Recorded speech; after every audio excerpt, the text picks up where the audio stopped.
Hey, Nathaniel here today. I'm still in Van Buren County in Keosauqua, and I'm here to talk to you about the honey war. Not all things named honey are so sweet. Now, if you watched my earlier video about Keosauqua and Van Buren County, you'll know this county was organized in 1836, and it was still part of the Wisconsin Territory because Iowa hadn't been established as an independent territory as of that time. Missouri, which was already a state by 1816, had already established east, west, and southern borders, respectively. But the northern border had some problems with it. When Sullivan, the guy who came out to survey the northern border of the state originally, noticeably and notedly made mistakes. It was known that the border was incorrect, but nothing was done about it initially because there's no one living in that part of the of the Midwest, either in Missouri or the Wisconsin territories. But in 1836, as the Van Buren County and Des Moines County and Lee County started to settle within the Wisconsin Territory, the state of Missouri wanted to start collecting taxes and sent a guy by the name of Brown up to survey the territory. Now, this Des Moines River that you see behind me at the time was much, much shallower. There was an actual rapids. It was more known as the Des Moines Rapids. In fact, most rivers in this part of the country were much shallower. The Mississippi was much shallower. In fact, cities like Davenport and Rock Island were big because certain times of the year the water wasn't deep enough to traverse the rapids. You had to wait for the tide to come up for the rivers to be passable. Des Moines River was no different. There were actual rapids where there's rocks showing and you couldn't pass through the river. When Brown came to survey the territory, he wasn't for sure where Sullivan's lines were because they were noticeably, and he noted that they were incorrect. He tried to survey, and Sullivan's notes talked about a rapids, and along those period of rapids is where the border of Missouri ended. And when Brown came through here, along in Keosauqua, there was rapids along the Des Moines Rapids, and he decided, well, this must be where Sullivan meant to say these were the rapids in which the border of Iowa and Missouri were to be. That led to further disputes because the Wisconsin Territory still claimed further south of this territory, closer to where they believed the old Sullivan line was, which went down to, another 20 miles, and then eastward to the city of Keokuk, and then by Fort Madison, and then down to Mount Pleasant area and south into Keokuk at the mouth, where the Des Moines Rapids and the Mississippi meet. So that was the dispute. To solve this, they decided to break off Iowa from Wisconsin. This happened in the 1837, 1838, 39 time periods. Now, as they were trying to figure this out, the territory of Iowa, through the governor, sent a request to the federal government for the decision. The Senate and the House had already voted in 38 what they thought the borders were, and President Van Buren was about ready to sign it, but Missouri sued. And so they had to send surveyors out here. A guy by the name of Albert Lee was sent out here, and then there was a gentleman from Iowa who accompanied him. Missouri refused to participate in the survey. It was determined that there was a dispute and that they weren't for sure where the borders were going to be. They tried to resurvey it, but Missouri would not allow the new territory to be decided. In fact, they sent 600 men to the border trying to collect taxes, especially when the Clark County Sheriff was sent to collect taxes in what is now Van Buren County and Davis County, Iowa. He was arrested by the Van Buren Sheriff and imprisoned in Burlington, Iowa, waiting for trial. When the state of Missouri had to bail them out, they sent more troops and were again lobbying the federal Congress to determine where the borders were. The state of Iowa's Governor Lucas, sent 1,200 men threatening to lead the army himself, and the motto was "Death to the invading pukes," was the war cry.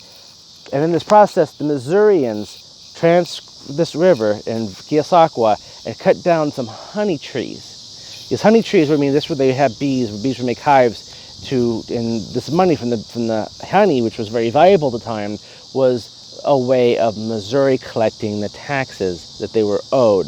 That's where the term honey war comes from.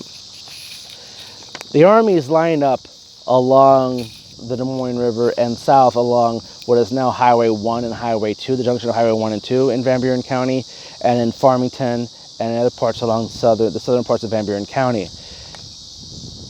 The dispute went on until 1851, when it finally went to the Supreme Court.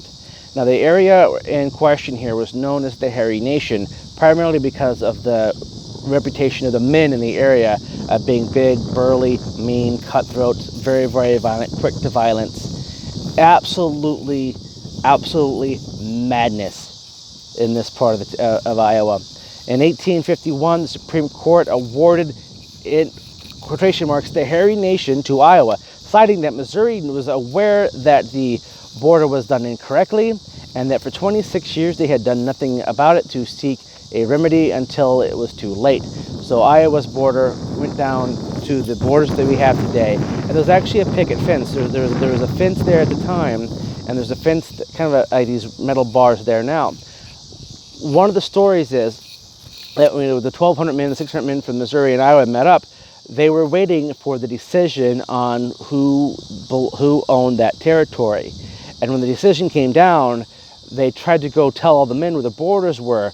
The problem was, when they got there, all the men that were armed to the teeth had gotten drunk and passed out from a big raging party.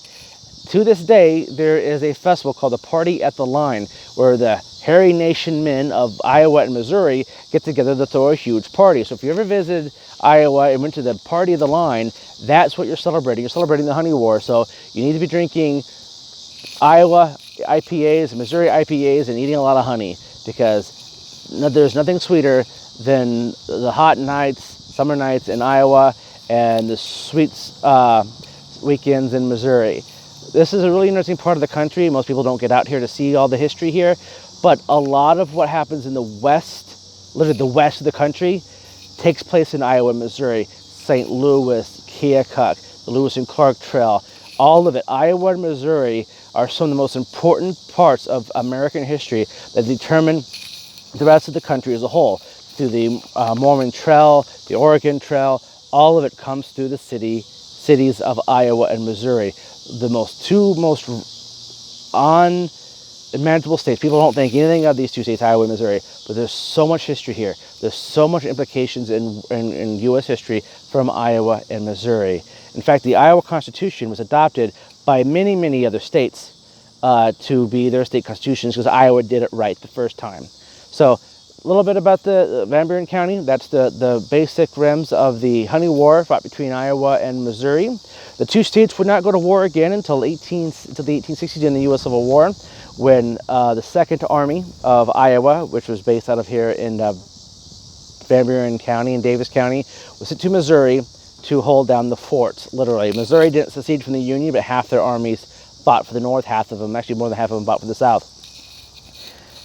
During that time, the Missouri Army, the Confederate Army of Missouri, invaded Iowa, invaded Davis County, and there was a short skirmish that the men of the Davis County were able to repel and send back to Missouri. And a famous Missouri outlaw, Jesse James, robbed a bank in Corden, Iowa, which is in Wayne County. So there's a lot of really cool Civil War and early Wild West history here, southern Iowa, northern Missouri. So come check it out. There's a lot of things going on here. We're all peace-loving and getting along now, but it was some pretty wild stuff back in the day. Until next time, guys, I want you to stay healthy, stay wealthy, stay wise, stay classy, Iowa. Peace out.